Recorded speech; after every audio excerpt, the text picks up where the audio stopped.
going to read 2 more sonnets by William Shakespeare. The Bard of Avon, the Swan of Avon,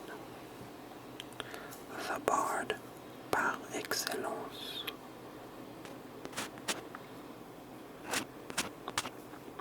Today we're going to go a little slower, a little calmer. It's 1:30 a.m. Let's slow down. Alright.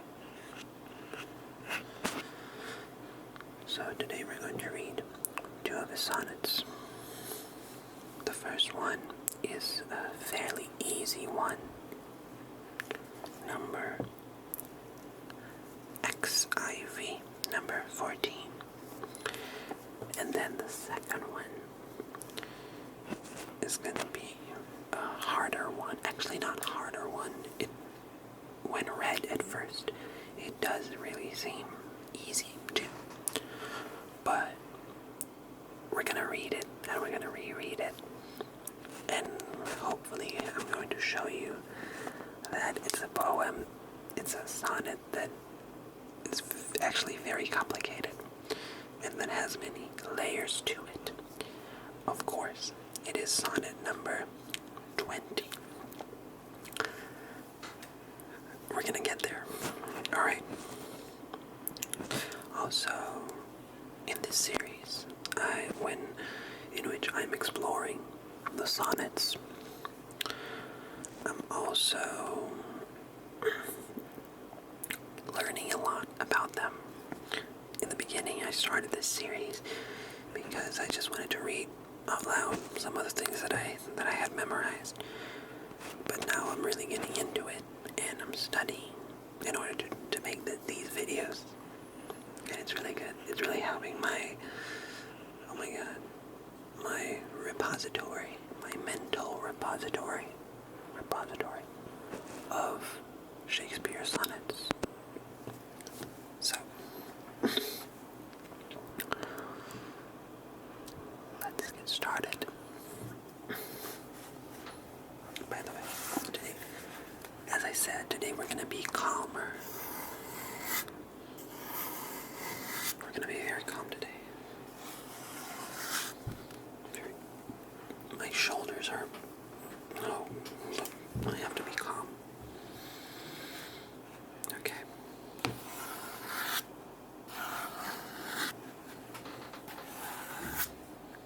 This is my edition of the sonnets. You're probably not going to be able to read it, but it's from Dover Thrift. And it says that the sonnets are unabridged. I don't think they are, because I've already noticed that there are some minor punctuation alterations in some of these sonnets, but I mean, the content itself is not really altered, and it's good that it's a very thin book, so it's really only the sonnets, and then there's a very small glossary in the end, but it's not of like every word, it's just the words that are used in the sonnets that we don't use at all nowadays. So even the more difficult words, they don't clarify to us, which I think is good, because this is like a pocket edition. I carry it in my bag. So,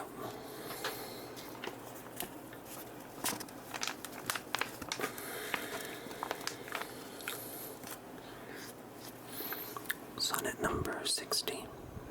Sorry, 14.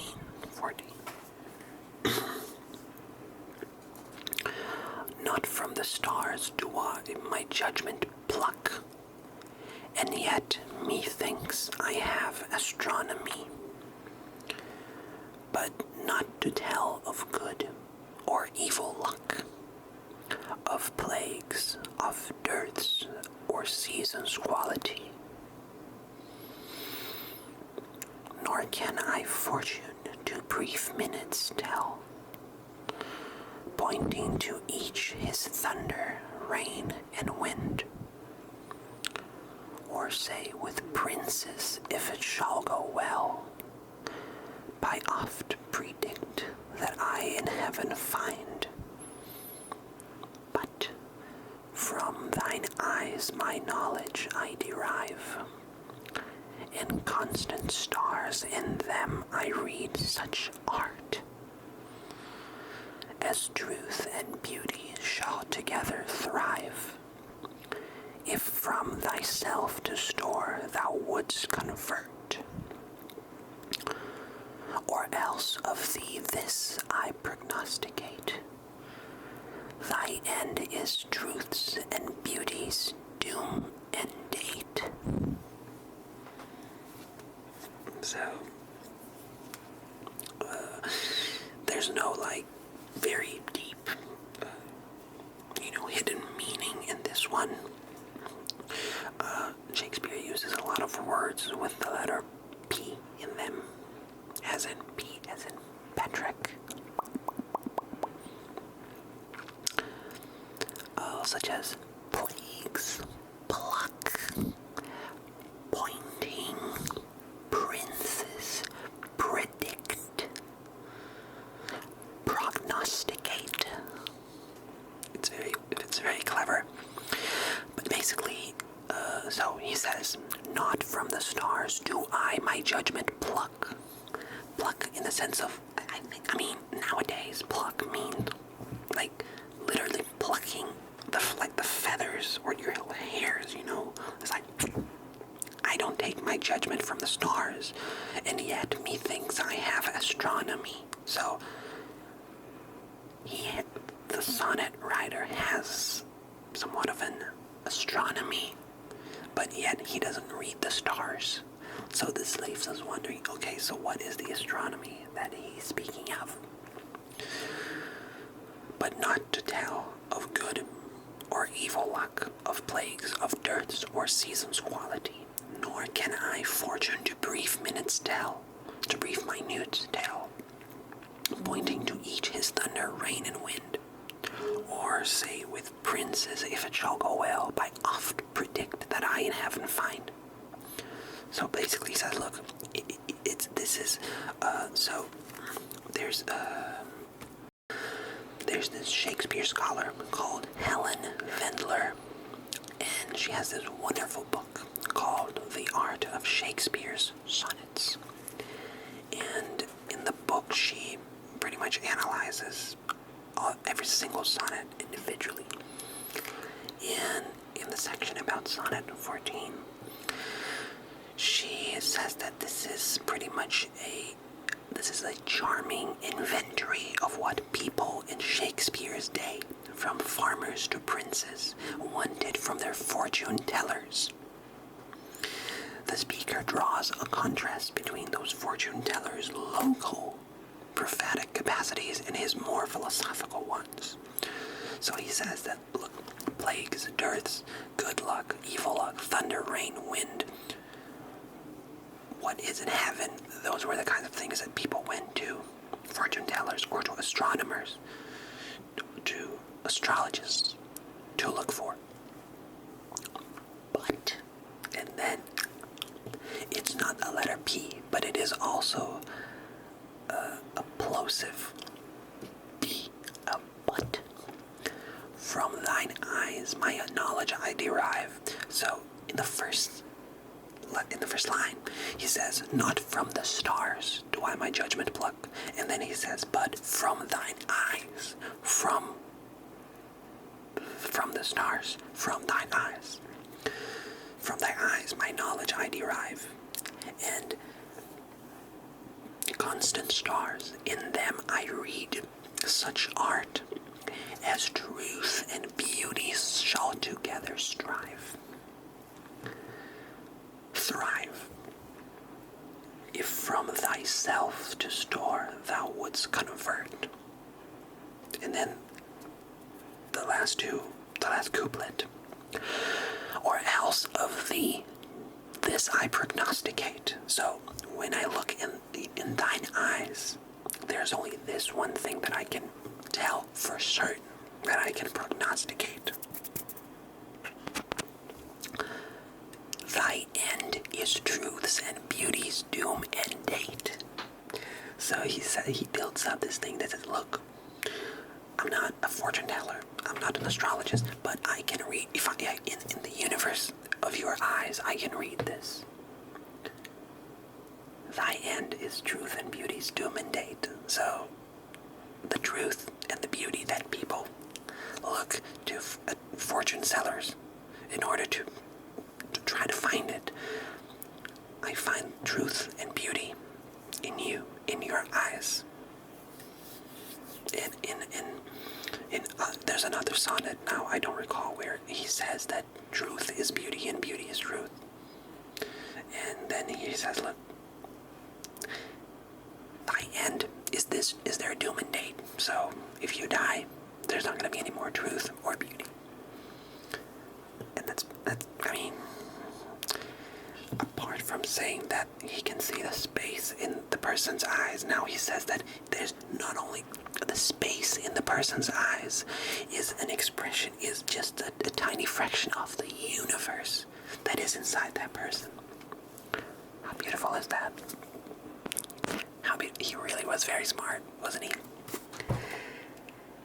And there's this passage in Wendler's book where she says so the metaphysical astrology of free will. The metaphysical astrology of free will leaves the human subject open to choose. He may choose good or evil. These alternative prognostications, representing two mutually exclusive readings of the beautiful and putatively constant starry eyes, convey for the first time in the sequence the fundamental unreadability of the young man, whose eyes can be seen, but whose heart can only be guessed at. In other words, there's a universe inside each person. And Shakespeare managed to, it's not just a poem of love, it's also a poem about everybody. There's a universe inside everybody. This is amazing. Now, we're gonna get to a more interesting, in my opinion, but this last sonnet was very interesting, but no, this is a very, very interesting one. Sonnet number 20. There's a lot to say. Look, this is all, my edition is all just annotated, but there's a lot to say. Anyways, number 20.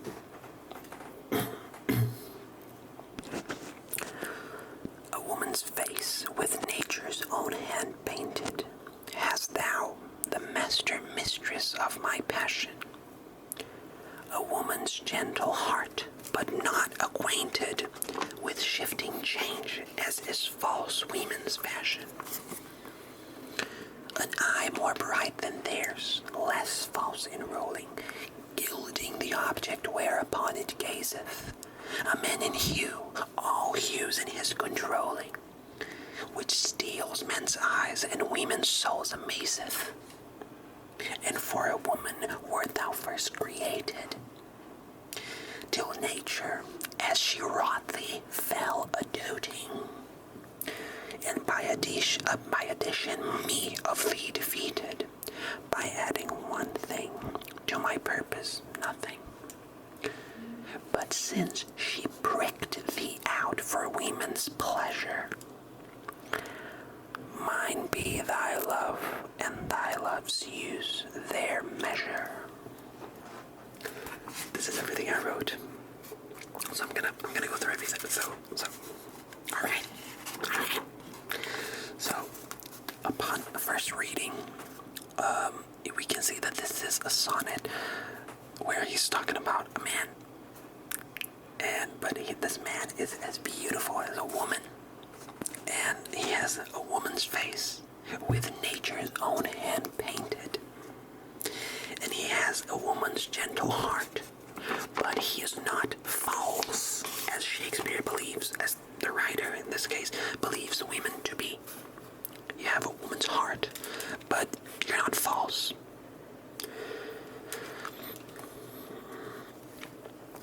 says, a man in hue, all hues in his controlling, which steals men's eyes and women's souls amazeth. So in this line, in the, 1, 2, 3, 4, 5, 6, 7, in the 7th line, he says, look, you're a man in hue, all hues in his controlling. So a man that can control how he looks, which steals men's eyes and women's souls amazeth.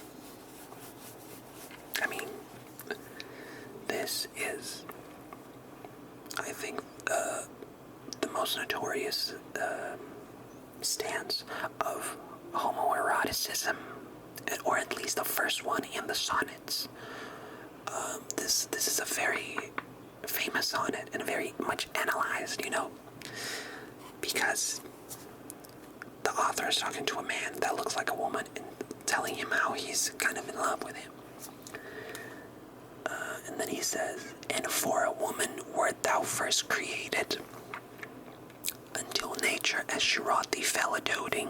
So even nature, after nature, with her own hand painted this man's face, and nature created him. Even nature was so in love with him that nature was just speechless, just like we are after reading this. And by addition, me of thee defeated, by adding one thing to my purpose nothing. What did nature add? So, what did nature add when nature created this man, this person? What did nature add that made him, that has no use to Shakespeare? Because in his time, I mean, I pretty much believe it was not really that common to be homosexual. So, what did nature add to this person that had no use to man whatsoever? I mean, we're obviously talking about the male reproduction organ. And then he says, but since she pricked thee out for women's pleasure, mine be thy love, and thy love's use their measure. Look, you can be with a woman, but I just need a little bit of your love. Now, wait. Now, we're really gonna get into the minutes of this poem, of this sonnet poem. So, this is there's only in the entirety of the 154 sonnets, there's only 2 sonnets that have all feminine endings. What is a feminine ending? So when you have one more syllable at the end of the line, like a woman's face with nature's own hand painted, hast thou the master mistress of my passion. So this last syllable is not counted for the rhyme and for the meter, and this is a female, and it's called a feminine ending. And there's another one, and basically this is the only sonnet one of the only sonnets that has all feminine endings, where every single syllable has this one thing more. First of all, this already is a huge, this is a mirror of what Shakespeare says, that nature adds one thing to you that has no use for me. The male sex organ. And that in the structure of the poem, in every single line has one thing, the last syllable, that has no use for the meter. When you're telling a sonnet, so every single line also has that little one thing to my purpose nothing that Shakespeare talks about. Also, Shakespeare, what else? It's all in his controlling. Also, there's this line when he says, a man in hue, all hues in his controlling. So, in Shakespeare's time, there was a very high chance that they didn't speak this letter H in the word hues, or, in the word hue. So, this line was originally, we don't really know, but there's a very high chance that this line was originally meant to be read, a man in you, all use in his controlling. So there's a man in you, and there's a use in your controlling in the way that you can control others. So once more, there's an arrière-pensée. There's this a thought underneath that look, you're a man, you weren't created for me, and a man in you, all use in his controlling. So it's useful for you to control others through your female, through which steals men's eyes and women's souls amazeth. You steal men's eyes. When you amaze the women, it comes from the women. But when you steal a man's eyes, it comes from you. So it's your controlling. It comes from your controlling. So we're talking now about a subject that the subject being referred to here is not that innocent. He also knows about what he can do. He is pretty, and he is also fierce. Fierce as fierce, honey. Fierce as fierce, honey. What else? Oh yes, in this. I mean, this is a pretty. Even with this control thing, this is a very romantic sonnet, and I mean, might be thy love, and thy loves use their measure. This is a very refined language. But when you go a little bit deeper, Shakespeare uses like 10 different words to refer to male and female sex organs. So, in the beginning he says, a woman's face with nature's own hand painted, hast thou, the master mistress of my passion. Master mistress, which can mean the highest mistress, or a master and a mistress at the same time. So this is also a play in words. But then he says, a woman's gentle heart, but not acquainted. Quaint is a word used for the female reproduction organ at the time. And then he says, with shifting change as is false women's fashion, an eye more bright than theirs, less false in rolling, gilding the object whereupon it gazeth. A man in hue, all hues in his controlling. Controlling can also be interpreted as C-U-N-T, rolling, controlling, rolling. This first, the C-U-N-T, would be also the female reproductive organ, which steals men's eyes and women's souls amazeth. And for a woman wert thou first created, till nature as she wrought thee fell a doting, and by addition me of thee defeated, by adding one thing to my purpose, nothing. So nothing, in Shakespeare time, a knot,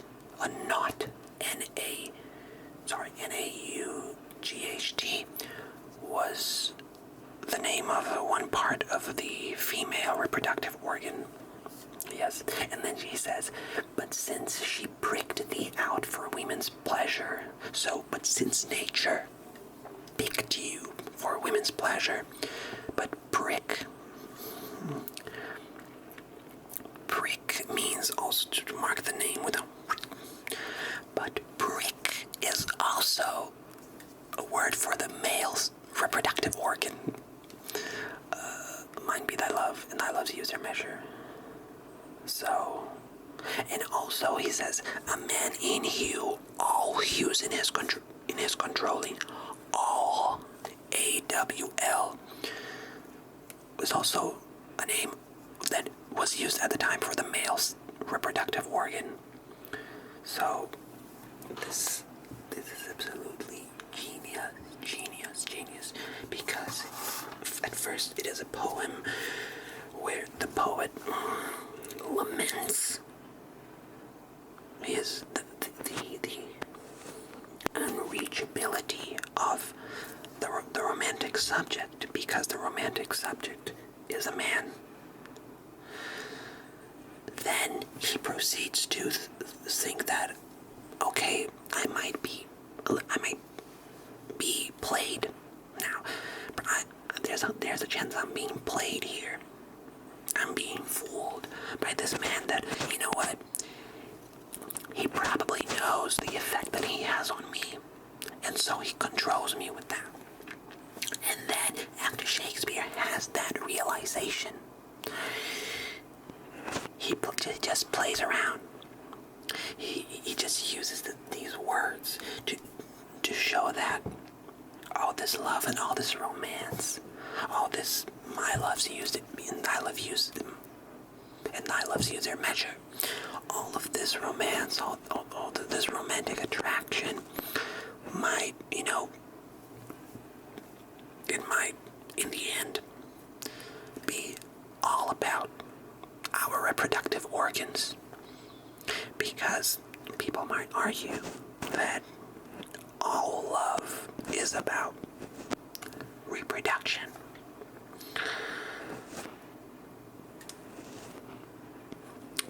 There's a singer from my country. I am from Brazil.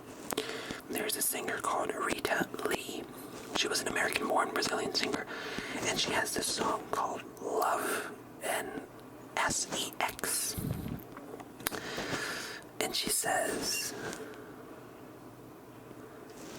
sex before and love after. And this poem kind of gets to that conclusion. Reproduction before, love after. But he gets here through an inversion. He first looks at, it's pretty much how you get over stuff. When you see somebody that you like, when you're in love, when you see somebody and you think you're in love with it,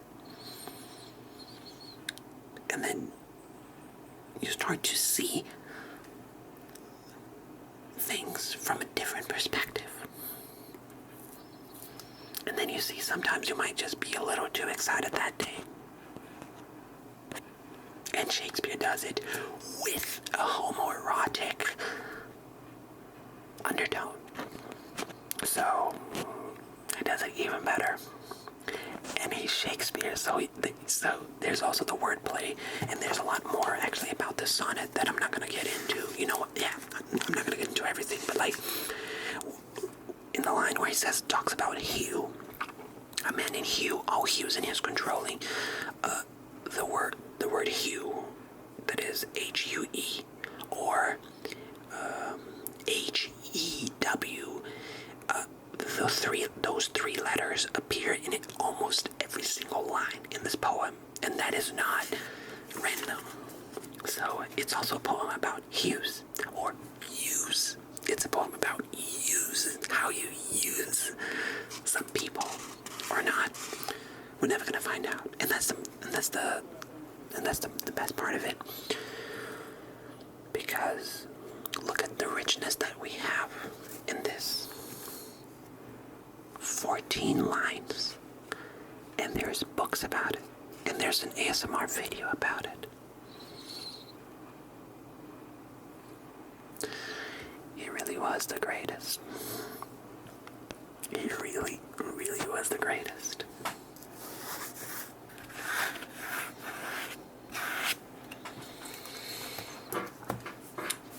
So our conclusion from today's video is that sometimes things really might be about reproduction. Except for reproduction, because then it would be too in your face. Anyways, I hope you guys enjoyed the video. Please like and subscribe, that really helps the channel. You can suggest new sonnets for me to read. And I'm gonna see you in the next one. Alright. Fare thee well.